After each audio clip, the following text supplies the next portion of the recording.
Blessed morning, friends, folks. Today it is August 5th. This is a cause in our crisis.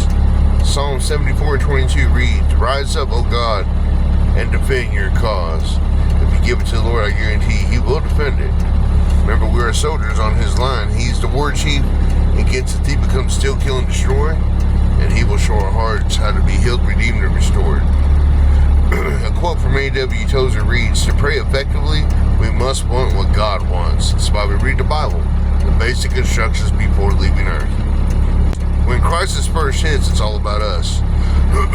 We wonder how we will be affected. How can we get out of it? How we will survive. But if we're living God-centered lives, our prayers should turn quickly to a greater cause and the immediate impact on ourselves. Our prayers should be all about God and His purposes. Many people assume that God's and their own interests necessarily coincide. We cannot afford to make such assumptions. Often the purpose of our crisis is to break us of such thoughtlessness. After our typically human reaction of obsessing about ourselves, we must realize God's greater purposes and we must get in line with them. The writer of Psalm 74 knows the appropriate prayer agenda. By the time he gets to the end, his problem is not his, it is God's. He is not bidding God to comply with his own agenda. He has realized that he is part of God's agenda to reveal himself to this world. His crisis is not about the devastation in his life. It's about the harm being done to God's fame. He is no longer asking God to answer his prayers for personal reasons. He is asking him to answer for kingdom reasons. And we're always on to gain territory for the Lord for the sake of his kingdom and his name. There is a world of difference, and there is. You're no longer asking God to answer his prayers for personal reasons. You're asking him to answer for kingdom reasons. Indeed, the conclusion. When you pray for God's help, what is your motivation? If you're average or normal, you pray for your own needs. There's nothing biblically wrong with that, but there's maturity that needs to develop. Biblical prayers must eventually fall in line with the biblical agenda, displaying the glory of God. There is no better way to gain victory in crisis than to shift our focus from our purposes to God's. Our prayers must move from "Lord, defend my cause" to "Lord, defend your cause."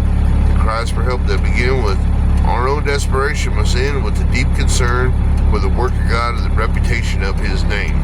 Our cause must give way to his. Our will must be shaped like his. Our ruins must be rebuilt for the glory of his name. That's pretty good. Nothing assists me greater, obviously, than the death of my wife. When she left our marriage, I fought for 6 years. She helped me fight in 6. Our marriage reconciled, and then she crossed the stars back to the kingdom of heaven. Train up a child in the way they should go, and when I depart from it, it's the hardest battle I ever fought in my life, but it set me up for all these other things ahead of me.